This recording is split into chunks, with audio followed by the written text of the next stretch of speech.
Recital of Satcharitra on Thursdays between 6 and 6:30 in the evening. Shubham Bhavatu. तेतरातिभीकरं नवोदितार्कभास्वरं नमत्सुरारिनिर्जरं नतादिकाबदुत्तरं सुरेश्वरो निधीश्वरो गजेश्वरं गणेश्वरं महेश्वरं तमाश्रये परात्परं निरन्तरं समस्तलोकशङ्करं निरस्तदैत्यगुञ्जरं दरेतरोदरं वरं वरे भवक्त्रमक्षरं कृपाकरं क्षमाकरं मुदाकरं यशस्करं मनस्करं नमस्कृतां नमस्करोमि भास्वरम् अकिञ्चनार्दिमार्जनं चिरन्तनोक्तिभाजनं पुरारिपूर्वनन्दनं सुरारिगर्वशर्वणं प्रभञ्जनाशभीषणं धनञ्जयादिभूषणं कपोलदानवारणं भजे पुराणवारणं नितान्तकान्तदन्तकान्तिमन्तकान्तकात्मजम् अचिन्त्यरूपमन्तहीनमन्तराय कृन्तनं हृदन्तरे निरन्तरं वसन्तमेव योगिनां तमेकदन्तमेव तं विचिन्तयामि सन्ततं महागणेश पञ्चरत्नमादरेण योन्वहं प्रजल्पति प्रभातके हृदि स्मरन् घनेश्वरं हरोगतामदोषतां सुशाहितीं सुपुत्रतां समाहितायुरष्टभूतिमाप्युभयति सोचिरात् माप्युभयति सोचिरात् माप्युभयति सोचिरात्। नमस्कार साई राम, ओम श्री साई राम, गुरुदेव दत्ता। आपका शिरडी साई विश्व साई कार्यक्रम में फिर एक बार स्वागत है। और स्वागत के साथ साथ इस बात की प्रसन्नता है that we have wonderful gifts which are being unfolded by the grace of Shirdi Baba, which the presence of Vishwa Yogi Vishwamji Maharaj is there with Shirdi Sai Vishwa Sai. Today we begin by catching up with him on the definition of God. Swami is giving for the past 50 years. God is the omnipotent, omnipresent cosmic energy which is pervading through every atom of the universe, which is responsible for the creation of the universe, which is maintaining the administration of the universe perfectly. That is God. You may call it by any name. Yehovah, Allah, Leka me, Ishtalevata, Atitamaina Shakti, natural force, cosmic energy, Edana Pitkondi. Adi Bhagavantudu ante, Adi Adi Parashakti, Adi Vedamata. Swami's definition of God is that cosmic current that is there in every atom of the universe and that is responsible for the creation and the sustenance and the maintenance of this entire universe. And whatever name you may call it, you may call it Allah, Yehovah, Jesus, whatever name you or if you don't give a name also, that is the definition of Swami's definition of Vedamata. God. Vedamata, you may call it Vedamata. ఎందుకని చెప్తున్నా అంటే వేదమాత మళ్ళీ ఒకసారి అనంతమైన విశ్వమంతా జ్ఞాన సమూహం. The infinite universe is actually an ocean of knowledge. Ocean of knowledge is pervading through every atom of the universe. ఒక్క అలల తరంగం ఎంతో ఉందన్నమాట. అంబిక తనయా గజాననా తనయా గజాననా గజవదనా గణనాథ గజాననా గజవదనా గణనాథ గజాననా గజవదనా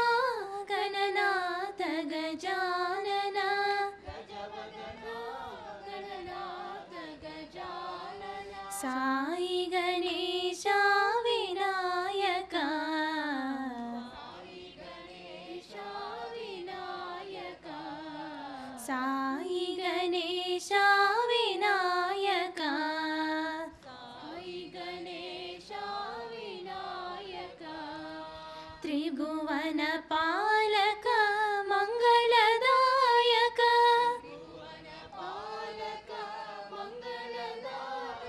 త్రిభువన పాలక మంగళదాయక పాలక మంగళదాయక విద్యా బుద్ధి సిద్ధి ప్రదాయక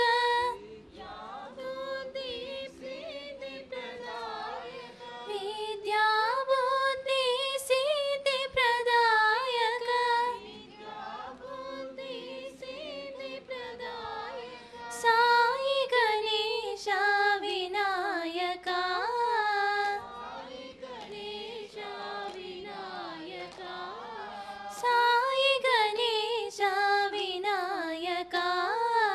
Here is what we got to hear from him in one of his discourses at Sai Temple, Baldwin.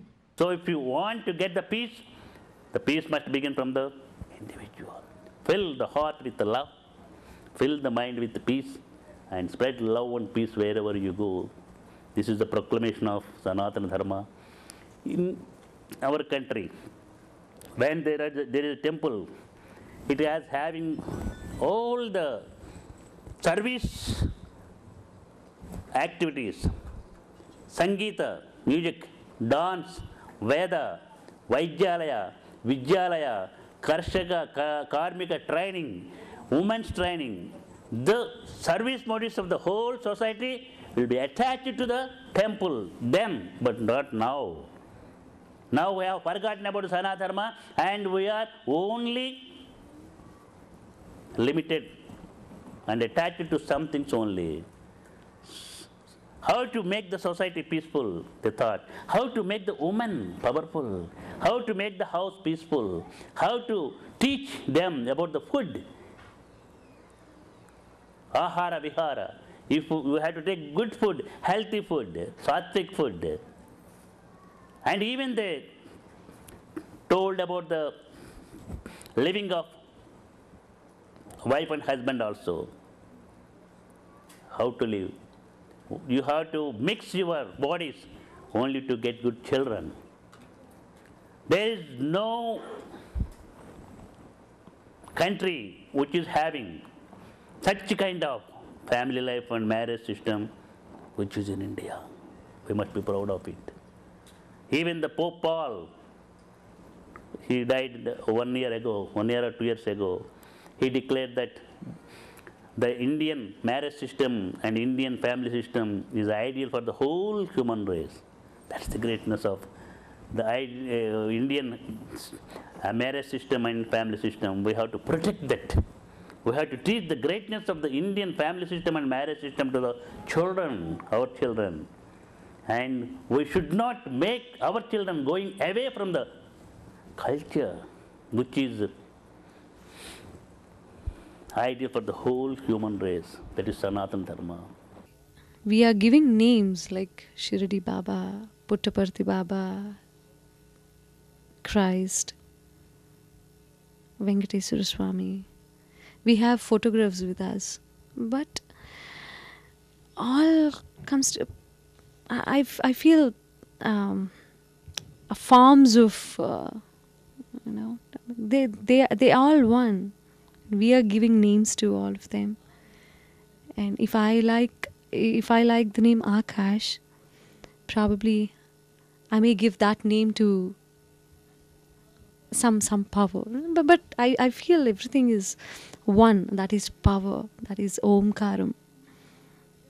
World is actually running only one Omkaram. That's all. Sai Baba जो शिरडी के हैं उनका ध्यान मंगलकारी है और उनका गुणगान नेचुरली उनका गुणगान कल्याणकारी है। मैं कुछ अपने थोड़े से अनुभव बताता हूँ। मैं सबसे पहले 62 में उनके दर्शन किए, मतलब समाधि के। उसके पहले मैंने सिर्फ नाम ही सुना था। हमारे घर में जो मतलब इनकी चर्चा यूँ होती है कि मेरे घर में भी किसी ने पहले दर्शन नहीं किए थे, मगर मेरे पिताजी पंडित मोतीराम जी वो नागपुर में रहा करते थे, नागपुर वर्धा। तो वहाँ पे एक ताजुद्दीन बाबा थे, इनके कॉन्टेम्पररी साईं बाबा के।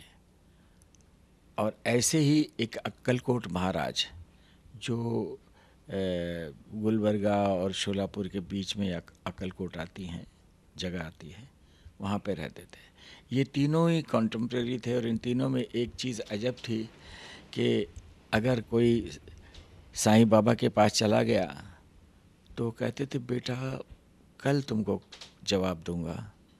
तो कल कहते थे कि देखो तुम अक्कलकोट चले जाओ, वहाँ ही तुम्हारा निदान होगा, जो तुम्हारी मुश्किलात है, जो तुम्हारा जो भी कुछ है वो वहाँ पे है, मेरे पास नहीं है। और कोई ताजुद्दीन बाबा के पास जाता था तो वो कहते थे बेटा बहुत अच्छा हुआ तुम आ गए, मगर तुमको तो शिरडी जाना चाहिए। इस प्रकार का कुछ वो तीनों में एक सामंजस्य था, कुछ भावनाएं मिली हुई थी। और एक हमेशा क्यों ऐसा करते थे पता नहीं, ये इनके पास वो उनके पास, ऐसा त्रिकोण चीज़ें बनती रहती थी। तो मेरे पिताजी ताजुद्दीन बाबा के भक्त थे। वो हमेशा मेरे पिताजी को कहा करते थे कभी समय मिले तो शिरडी जाना, मगर उनको मिला ही नहीं समय। मैं भाग्यशाली हूँ कि मैं साईं बाबा के पास जाता हूँ, उनकी समाधि पे गाता हूँ। अंबिका तनया गजानना गजानना गजवदना गणनाथ गजानना गणनाथ गजानना साई गणेशा विनायका साई गणेशा विनायका त्रिभुवन पालक मंगलदायक विद्या बुद्धि सिद्धि प्रदायक साई गणेश विनायक साई गणेश विनायक साई गणेश विनायक अंबिका तनया गजानना गंगाधर शिव शंभो नंदन जय जय जय गणनायका जय जय विघ्न विनाशका जय जय जय गणनायका जय जय विघ्न विनाशका जय शुभ मंगलदायका विद्या बुद्धि प्रदायका जय शुभ मंगलदायका विद्या बुद्धि प्रदायका गजवदना गौरीनंदन गौरीनंदन गजवदना गौरीनंदन गजवदना गौरीनंदन गंगाधर शिव शंभो नंदन गंगाधर शिव शंभो नंदन गंगाधर शिव शंभो नंदन गंगाधर शिव शंभो नंदन जय जय जय गणनायका जय जय विघ्न विनाशका. And we continue with the Parayan of Sai Charitra now. ॐ गणानां त्वा गणपतिगुं हवामहे कविं कवीनामुपमश्रवस्तमम् ज्येष्ठराजं ब्रह्मणां ब्रह्मणस्पत आनः शृण्वन्नोतिभिः सीदसादनम्. वृद्धा का ऐसा दृढ़ निश्चय देखकर बाबा ने उसे अपने पास बुलाया और मधुर उपदेश देकर उसकी मनोवृत्ति परिवर्तित कर कहा कि हे माता, क्यों व्यर्थी तुम यातना सहकर मृत्यु का आलिंगन करना चाहती हो? तुम मेरी माँ और मैं तुम्हारा बेटा। तुम मुझ पर दया करो और जो कुछ मैं कहूँ उसे ध्यान पूर्वक सुनो। मैं अपनी स्वयं की कथा तुमसे कहता हूँ और यदि तुम उसे ध्यान पूर्वक श्रवण करोगी तो तुम्हें अवश्य परम शांति प्राप्त होगी। मेरे एक गुरु जो बड़े सिद्ध पुरुष थे, मुझ पर बड़े दयालु थे। दीर्घ काल तक मैं उनकी सेवा करता रहा, फिर भी उन्होंने मेरे कानों में कोई मंत्र न फूंका। मैं उनसे कभी अलग होना भी नहीं चाहता था। मेरी प्रबल उत्कंठा थी कि उनकी सेवा कर जिस प्रकार भी संभव हो मंत्र प्राप्त कर लूं, परंतु उनकी रीति तो न्यारी ही थी। उन्होंने पहले मेरा मुंडन कर मुझसे 2 पैसे की दक्षिणा मांगी और मैंने वो तुरंत ही दे दिए। यदि तुम प्रश्न करो कि मेरे गुरु जब पूर्ण निष्काम थे तो उन्हें पैसे मांगना क्या शोभनीय था और फिर उन्हें विरक्त भी कैसे कहा जा सकता है, इसका उत्तर केवल ये है कि वे कंचन को ठुकराया करते थे, क्योंकि उन्हें उनकी स्वप्न में भी आवश्यकता न थी। उन 2 पैसों का अर्थ था दृढ़ निष्ठा और धैर्य। जब मैंने ये दोनों वस्तुएं उन्हें अर्पित कर दी तो वे अत्यंत प्रसन्न हुए। मैंने 12 वर्ष उनके श्री चरणों की सेवा में ही व्यतीत किए। उन्होंने ही मेरा भरण पोषण किया, अतः मुझे भोजन और वस्त्रों का कोई अभाव न था। वे प्रेम की मूर्ति थे, अथवा यूं कहो कि वे प्रेम के साक्षात अवतार थे। मैं उनका वर्णन ही कैसे कर सकता हूं, क्योंकि उनका तो मुझ पर अधिक स्नेह था और उनके समान कोई बिरला ही गुरु मिलेगा। अब जब मैं उनकी ओर निहारता तो मुझे ऐसा प्रतीत होता कि वे गंभीर मुद्रा में ध्यान मग्न हैं, और तब हम दोनों आनंदित हो जाते थे। 8 प्रहर में एक टक उनके श्रीमुख की ओर निहारा करता था। मैं भूख और प्यास की सुध-बुध खो बैठा। उनके दर्शनों के बिना मैं अशांत हो उठता था। गुरु सेवा की चिंता के अलावा मेरे लिए और कोई चिंतनीय विषय या पदार्थ नहीं था। मुझे तो सदैव उन्हीं का ध्यान रहता था, अतः मेरा मन उनके चरण कमलों में लीन हो गया। ये हुई 1 पैसे की दक्षिणा। धैर्य है दूसरा पैसा। मैं धैर्यपूर्वक बहुत काल तक प्रतीक्षा कर गुरु सेवा करता रहा। यही धैर्य तुम्हें भी भवसागर से पार उतार देगा। धैर्य ही मनुष्य में मनुष्यत्व है। धैर्य धारण करने से समस्त पाप और मोह नष्ट होकर उनके हर प्रकार के संकट दूर होते और भय जाता रहता है। इसी प्रकार तुम्हें भी अपने ध्येय की प्राप्ति हो जाएगी। धैर्य तो गुणों की खान और उत्तम विचारों की जननी है। निष्ठा और धैर्य 2 जुड़वा बहनों के समान ही हैं, जिनमें परस्पर प्रगाढ़ प्रेम है। मेरे गुरु मुझसे किसी वस्तु की आकांक्षा न रखते थे। उन्होंने कभी मेरी उपेक्षा न की, वरन सदैव रक्षा करते रहे। यद्यपि मैं सदैव उनके चरणों के समीप ही रहता था, फिर भी कभी किन्हीं अन्य स्थानों पर यदि चला जाता तो भी मेरे प्रेम में कभी कमी न हुई। वे सदा मुझ पर कृपा दृष्टि रखते थे। जिस प्रकार कछुई प्रेम दृष्टि से अपने बच्चों का पालन करती है, चाहे वो उसके समीप हो या नदी के उस पार, सो हे माँ, मेरे गुरु ने तो मुझे कोई मंत्र सिखलाया ही नहीं, तब मैं तुम्हारे कान में कैसे कोई मंत्र फूकूं। केवल इतना ही ध्यान रखो कि गुरु की भी कछुई के समान ही प्रेम दृष्टि से हमें संतोष प्राप्त होता है।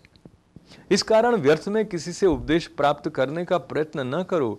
मुझे ही अपने विचारों और कर्मों का मुख्य ध्येय बना लो, और तब तुम्हें निस्संदेह ही परमार्थ की प्राप्ति हो जाएगी। मेरी ओर अनन्य भाव से देखो तो मैं भी तुम्हारी ओर वैसे ही देखूंगा। इस मस्जिद में बैठकर मैं सत्य ही बोलूंगा कि किन्हीं साधनाओं या शास्त्रों के अध्ययन की आवश्यकता नहीं, वरन केवल गुरु में विश्वास ही पर्याप्त है। पूर्ण विश्वास रखो कि गुरु ही करता है, और वो धन्य है जो गुरु की महानता से परिचित हो, उसे हरि, हर और ब्रह्म का अवतार समझता है। इस प्रकार समझाने से वृद्ध महिला को सांत्वना मिली और उसने बाबा को नमन कर अपना उपवास त्याग दिया। ये कथा ध्यानपूर्वक एकाग्रता से श्रवण कर और उसके उपयुक्त अर्थ पर विचार कर हेमाड़ पंत को बड़ा आश्चर्य हुआ। उनका हृदय भर आया और उन्हें रोमांच हो उठा। अत्यंत आनंद विभोर हो जाने से उनका कंठ रुंध गया और वो मुख से एक शब्द भी न बोल सके। उनकी ऐसी स्थिति देखकर श्यामा ने पूछा कि आप ऐसे स्तब्ध क्यों हो गए, बात क्या है? बाबा की तो इस प्रकार की लीलाएं अगणित हैं, जिनका वर्णन मैं किस मुख से करूं। ठीक उसी समय मस्जिद में घंटानाद होने लगा, जो कि मध्याह्न पूजन और आरती के प्रारंभ का द्योतक था। तब श्यामा और हेमाड़ पंत भी शीघ्र ही मस्जिद की ओर चले। बापू साहेब जोग ने पूजन प्रारंभ कर दिया। स्त्रियां मस्जिद में ऊपर खड़ी थीं और पुरुष वर्ग नीचे मंडप में। सब उच्च स्वर में वाद्यों के साथ साथ आरती गा रहे थे। तभी हेमाड़ पंत का हाथ पकड़े हुए श्यामा भी ऊपर पहुंचे और वे बाबा के दाहिने और हेमाड़ पंत बाबा के सामने बैठ गए। उन्हें देख बाबा ने श्यामा से लाई हुई दक्षिणा देने के लिए कहा। तब हेमाड़ पंत ने उत्तर दिया कि रुपयों के बदले श्यामा ने मेरे द्वारा आपको 15 नमस्कार भेजे हैं तथा स्वयं ही यहाँ आकर उपस्थित हो गए हैं। बाबा ने कहा, अच्छा ठीक है, तो अब मुझे यह बताओ कि तुम दोनों में आपस में किस विषय पर वार्तालाप हुआ। तब घंटे, ढोल और सामूहिक गान की ध्वनि की चिंता न करते हुए हेमाड़ पंत उत्कंठा पूर्वक उन्हें वो वार्तालाप सुनाने लगे। बाबा भी सुनने को अति उत्सुक थे, इसलिए वे तकिया छोड़कर थोड़ा आगे झुक गए। हेमाड़ पंत ने कहा कि वार्ता अति सुखदायी थी। विशेषकर उस वृद्ध महिला की कथा तो ऐसी अद्भुत थी कि जिसे श्रवण कर मुझे तुरंत ही विचार आया कि आपकी लीलाएं अगाध हैं और इस कथा की ही ओट में आपने मुझ पर विशेष कृपा की है। तब बाबा ने कहा, वो तो बहुत ही आश्चर्यपूर्ण है। अब मेरी तुम पर कृपा कैसे हुई, इसका पूर्ण विवरण सुनाओ।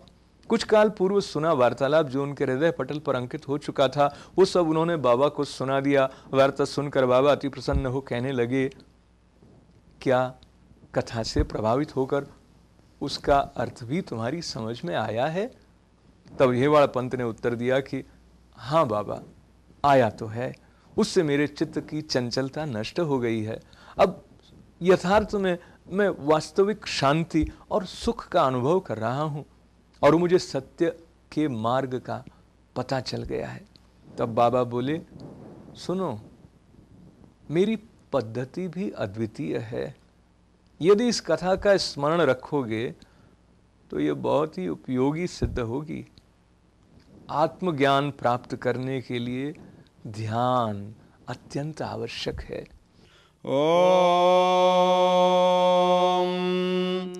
गणानां त्वा गणपतिगुं हवामहे कविं कवीनामुपमश्रवस्तमं ज्येष्ठराजं ब्रह्मणां ब्रह्मणस्पत नः शृण्वन्नोतिभिः सीदसादनं मंत्रहीनं क्रियाहीनं भक्तिहीनं गणाधिप यत् हुतं मया देव परिपूर्णं तदस्तुते अनया होमेन भगवान् सर्वदेवात्मकः श्री महागणाधिपतिः सुप्रीतः सुप्रसन्नः वरदः भवतु।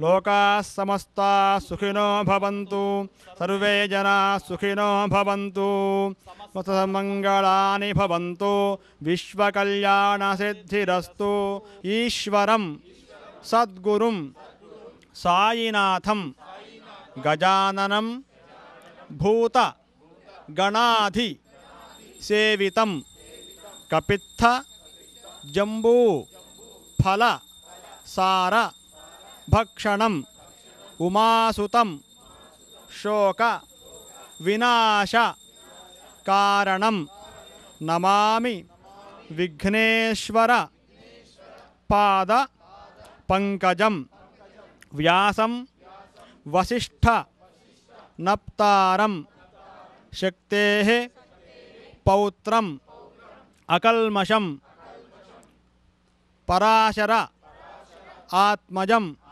वंदे शुकतातं तपोनिधिं। हरे राम राम राम हरे हरे, हरे कृष्ण कृष्ण कृष्ण हरे हरे। लंबोदर एकदंत शूर्पकर्ण गजानन पाहि पाहि, रक्ष रक्ष रक्ष रक्ष पाहि पाहि। नमो गणपतये नमः, नमो गणपतये नमः। हेरम्बाय नमः हेरम्बाय नमः हेरम्बाय नमः स्कंदपूर्वजाय नमः स्कंदपूर्वजाय नमः स्कंदपूर्वजाय नमः स्कंदपूर्वजाय नमः कुमारगुरवे नमः कुमारगुरवे नमः कुमारगुरवे नमः कुमारगुरवे नमः विद्याप्रदाय नमः विद्याप्रदाय नमः विद्याप्रदाय नमः बुद्धिप्रदाय नमः बुद्धिप्रदाय नमः बुद्धिप्रदाय नमः आरोग्यदायकाय नमः आरोग्यदायकाय नमः आरोग्यदायकाय नमः ऐश्वर्यकारणाय नमः ऐश्वर्यकारणाय नमः ऐश्वर्यकारणाय नमः पार्वतीनन्दनाय नमः पार्वतीनन्दनाय नमः पार्वतीनन्दनाय नमः मोदकप्रियाय नमः मोदकप्रियाय नमः मोदकप्रियाय नमः मोदकप्रियाय नमः मोदकप्रियाय नमः शिवात्मजाय नमः शिवात्मजाय नमः ओम श्री महागणाधिपतये नमः।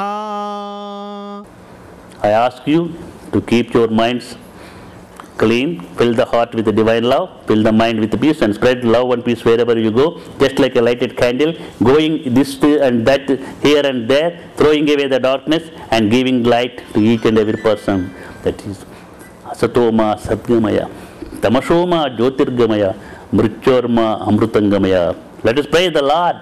Asatoma Sadgamaya. Lead me from Asat to Sat and truth to truth.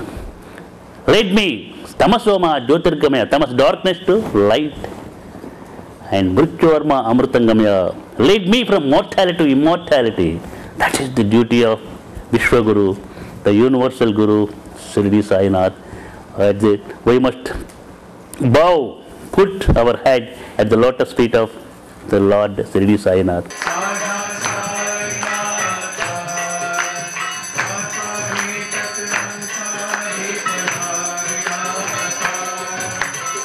अब आज के शिरडी साई विश्व साई कार्यक्रम से विदा लेने का समय आ पहुंचा है। आनंदित और भक्ति के रस से परिपूर्ण हो आपका आने वाला सप्ताह। अशोक व्यास को अब अनुमति दें। साई राम। नमस्कार। गिरिधर नागर कुंज विहारी, गिरिधर नागर कुंज विहारी, मधुवर संचारी पर्ति विहारी। बाबा नानक दुष्याया, निरंजनी सद्गुरु स्वामी निज विलसी प्रिया, स्वामी सुखे निराकरा अवधूता बाबा करा साईनाथा।